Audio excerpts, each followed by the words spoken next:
Right now, you have a number, maybe in your bank account, maybe in your wallet, maybe just on a screen. But that number controls almost everything: where you live, what you eat, who you can become. For 95% of human history, that number didn't exist. No money, no coins, no banks, no debt. And yet, people ate, built homes, raised families, created civilizations. So, how did they do it? The answer is not what you were taught in school. And once you understand it, the world you live in today will never look the same. The wrong answer: most people assume barter. You have fish, I have bread. We swap. Every economics textbook on the planet teaches this as the origin of trade. There is just one problem: it never happened. In 1985, anthropologist Caroline Humphrey at Cambridge University reviewed every archaeological and anthropological record available. Her conclusion was brutal. No example of a barter economy has ever been found. Not one. Not a single human society in history ever used systematic barter as their primary method of exchange. The barter story was invented by one man, Adam Smith, 1776, The Wealth of Nations. He needed a simple explanation for where money came from. So he made one up, and we taught it as fact for 250 years. So if not barter, then what? The real system. The real system was something far more human. Anthropologists call it the gift economy. Here's how it worked. You are a hunter. 50,000 years ago. Today you killed more than your family can eat. So you bring the extra to your neighbor. No negotiation, no price, no contract. You just give. But in that moment, something invisible was created. Not a debt exactly. Something older than debt. A bond. Your neighbor now exists in relationship with you. When they have more than they need tomorrow, they give to you.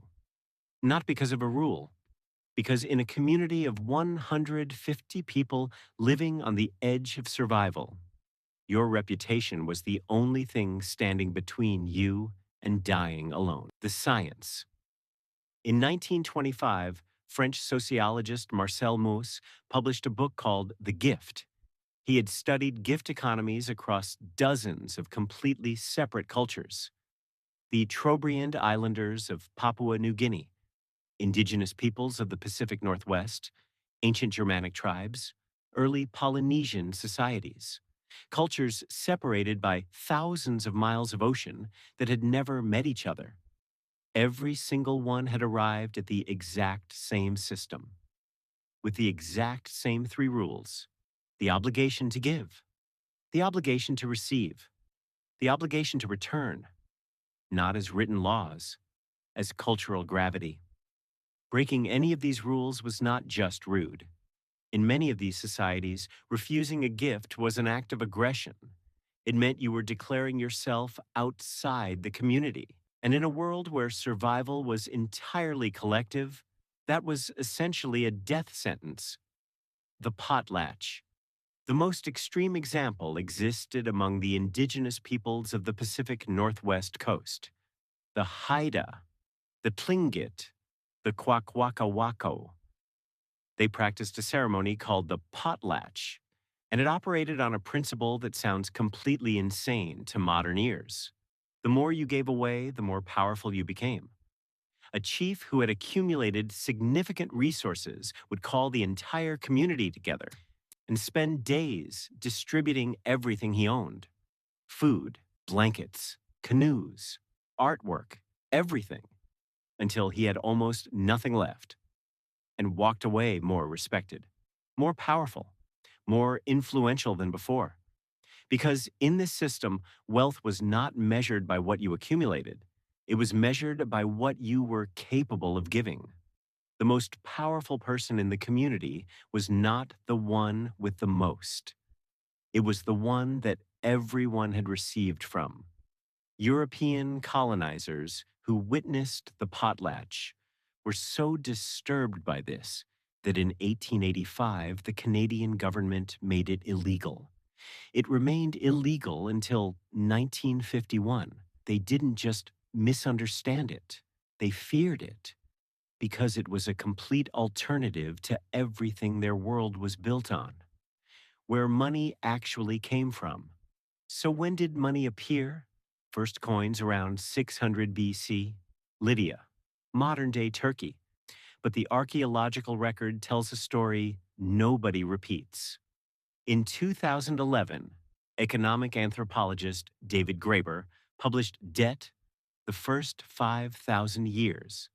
After a decade of research across ancient Mesopotamia, Egypt, China, India, he found that monetary systems didn't first appear in markets.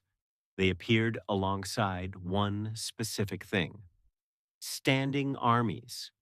Kings needed to feed and pay soldiers across vast distances. A gift economy works in a community of 150 people who know each other. It breaks down completely when you're supplying an army of 10,000 strangers. So money was invented, not to make your life easier, not to make trade more efficient, to solve a military logistics problem. The coin in your pocket was not born in a marketplace. It was born in a war room. Graeber also found that the earliest credit systems in ancient Mesopotamia weren't between merchants. They were between temples and the populations they controlled. The first currency was not a tool for freedom.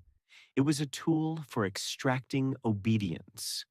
And we have been living inside that system ever since. What we lost here is what disappears when you replace a gift economy with money. In a gift economy, you cannot be anonymous. Every transaction is personal. Every exchange creates a relationship. You know who gave you what and what you owe them, not in numbers, in something harder to fake than numbers: presence, loyalty, care. When money enters the picture, something fundamental shifts. The relationship becomes optional. You no longer need to know the person who grew your food, built your house, made your life possible. You just need their price. Philosopher Georg Simmel wrote about this in 1900 in The Philosophy of Money. He called it the tragedy of modern culture. Money creates freedom. He acknowledged that, but that freedom comes at an invisible cost. The web of relationships that made survival collective begins to quietly dissolve, and something humans had relied on for hundreds of thousands of years starts to disappear. The feeling that your neighbor's survival was your problem too. The end. Here is what is strange. The gift economy never fully disappeared. It is still running right now, inside your own life, when your friend helps you without asking for anything back, when a stranger returns your wallet with everything still inside, when someone sits with you through something painful and never mentions it again. Nobody invoiced these moments. Nobody calculated the exchange, but something invisible was created. The same invisible thing that held human communities together for 300,000 years before a single coin existed. We look at pre-money societies and call them primitive, but they maintained vast networks of mutual obligation across thousands of miles. They built communities where the most powerful person was the most generous, not the richest, the most generous.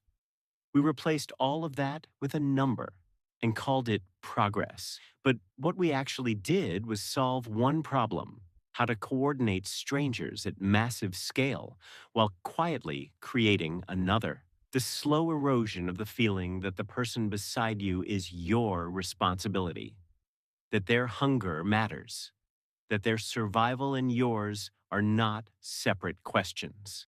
Every ancient gift economy was built on one assumption, so obvious it never needed to be stated: that humans need each other. Not occasionally, not in emergencies, always. And the most powerful thing a person could do was not accumulate as much as possible. It was to make themselves so woven into a web of mutual care that they could never truly be alone. We knew that once, for a very long time. We built entire worlds on it, and then we forgot.